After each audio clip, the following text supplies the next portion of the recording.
Durante los próximos días dedicaré 3 vídeos a reflexionar sobre las IPOs, sobre las Initial Public Offerings, u OPIs en español, ofertas públicas iniciales. En particular, en el primer vídeo estudiaré qué son exactamente las IPOs y por qué son importantes desde un punto de vista económico, qué lógica hay detrás de ellas.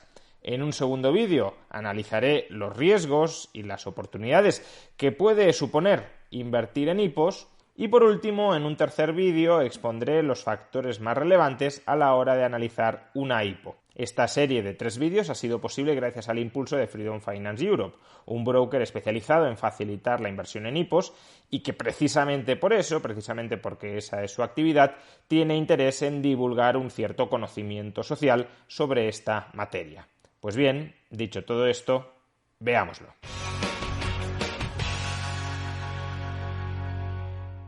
¿Qué es exactamente una IPO? ¿Una oferta pública inicial?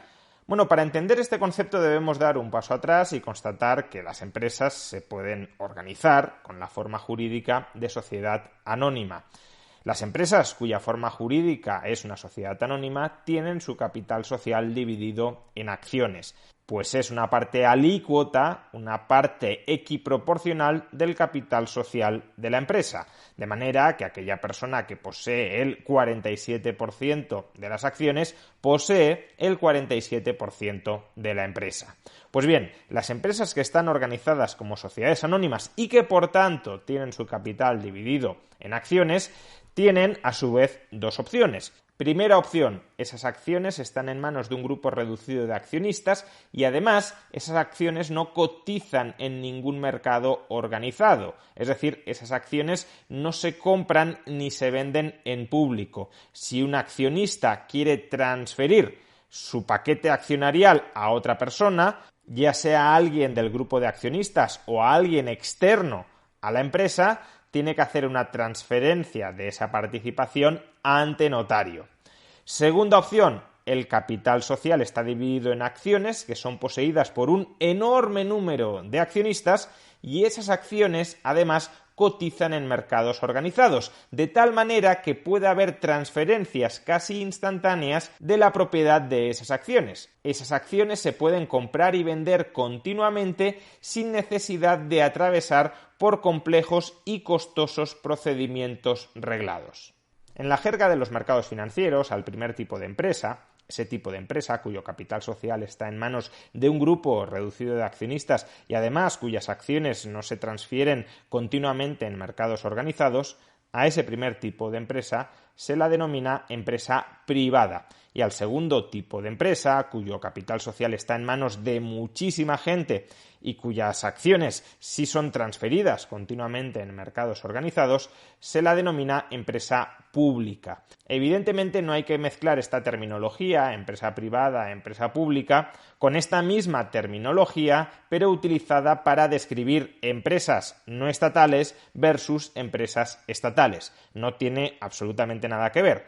Aquí estamos utilizando el adjetivo privado como sinónimo de cerrado, restringido, exclusivo, no abierto al público, y en cambio estamos utilizando el adjetivo público como abierto, inclusivo, participativo, susceptible de que sea adquirido por cualquier persona. En este sentido, por ejemplo, Mercadona sería una empresa privada. ¿Por qué? Porque Mercadona es fundamentalmente propiedad de la familia Roche y además las acciones de Mercadona no cotizan en mercados organizados. Y en cambio Inditex sería una empresa pública, porque aunque Amancio Ortega tenga la mayoría del capital social, hay muchísimas otras personas que son accionistas de Inditex y sus títulos de propiedad sobre Inditex, sus acciones, cotizan en mercados organizados, es decir, se pueden transferir de manera continuada.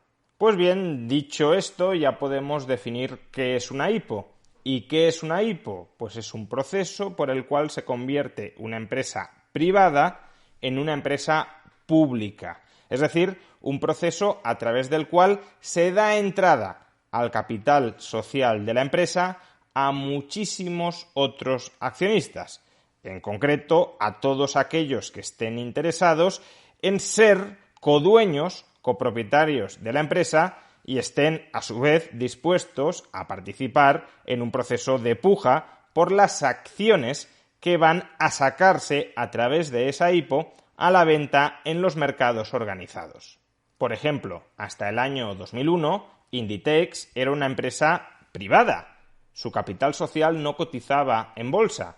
Sin embargo, en el año 2001 protagonizó una IPO, una oferta pública inicial, a través de la cual aquellas personas, aquellos inversores que estaban interesados, podían adquirir la parte del capital social dividido en acciones del que se desprendía Amancio Ortega y que a partir de ese momento empezaría a cotizar en un mercado organizado, en el caso de España, el IBEX 35. Asimismo, si la familia Roche en el futuro quisiera vender parte de la compañía al gran público general, pues también iniciaría una IPO sobre Mercadona, es decir, también transferiría una parte del capital social de Mercadona a las manos del gran público inversor general. Una IPO, por tanto, es este proceso mediante el cual el propietario de una empresa privada vende parte del capital social de esa empresa privada al público general, convirtiéndola, por tanto, en una empresa pública en la acepción que hemos mencionado. Y a su vez también podríamos describir una IPO como el proceso mediante el cual el público general puede devenir copropietario de una determinada empresa que hasta ese momento era una empresa privada, una empresa cerrada a la participación accionarial del público en general.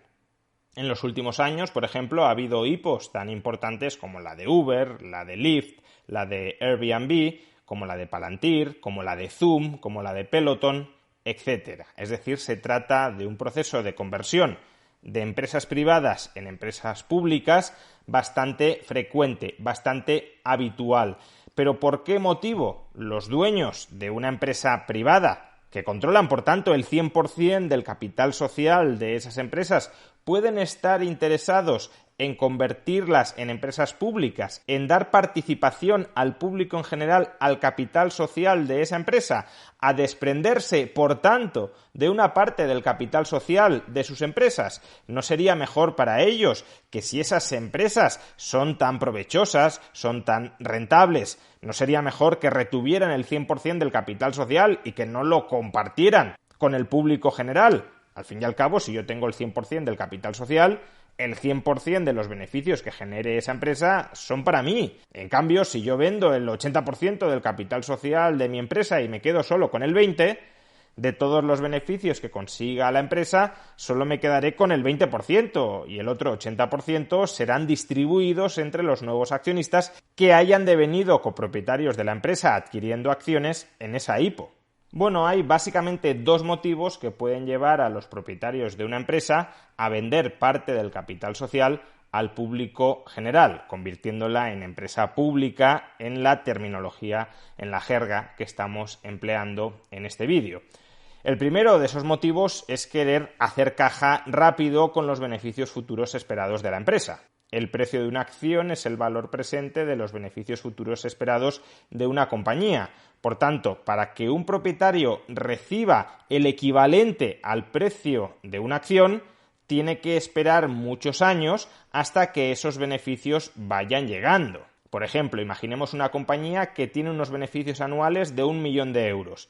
Quizá el valor de mercado de esa empresa sea de 15 o de 20 millones de euros. Por tanto, al dueño de esa empresa le puede interesar venderla por 20 millones de euros, cobrar esos 20 millones de euros hoy, en lugar de esperar 20 años a recibir esos 20 millones de euros, uno por año, a lo largo de 20 años. Por supuesto, la contrapartida de haber vendido la empresa es que si continúa generando 1 millón de euros de beneficios anuales, a partir del año 21º, el antiguo propietario ya no cobrará nada, ya estará perdiendo dinero en términos absolutos, salvo que haya reinvertido los 20 millones que cobró en el año 1 al vender la empresa en otras inversiones provechosas. Pero desde luego dejará de percibir ningún tipo de retorno por parte de esa empresa, que irán a parar a aquellos que se la compraron adelantándole 20 millones contra la expectativa de recibir 1 millón de euros anuales. Por consiguiente, ese es el primer motivo. capitalizar en tu propio provecho los beneficios futuros esperados de la empresa, dando la posibilidad a los accionistas de que, esperando conforme pase el tiempo, reciban esos beneficios futuros esperados por encima del valor presente que te han adelantado al comprarte la compañía. Además, esto también puede tener cierto sentido porque imaginemos que una empresa tiene unas expectativas muy buenas, pero no las termina realizando en el futuro. Bueno, pues puede ser conveniente haber vendido al menos una parte de la empresa y asegurarte de capitalizar parte de su valor hoy, que no quedarte sin nada si en el futuro todas esas expectativas no se realizan. Claro que, de nuevo, una realización muy temprana puede conllevar que te quedes sin la mayor parte de los beneficios futuros. Por ejemplo, hace 15 años Google compró YouTube por 1.600 millones de dólares.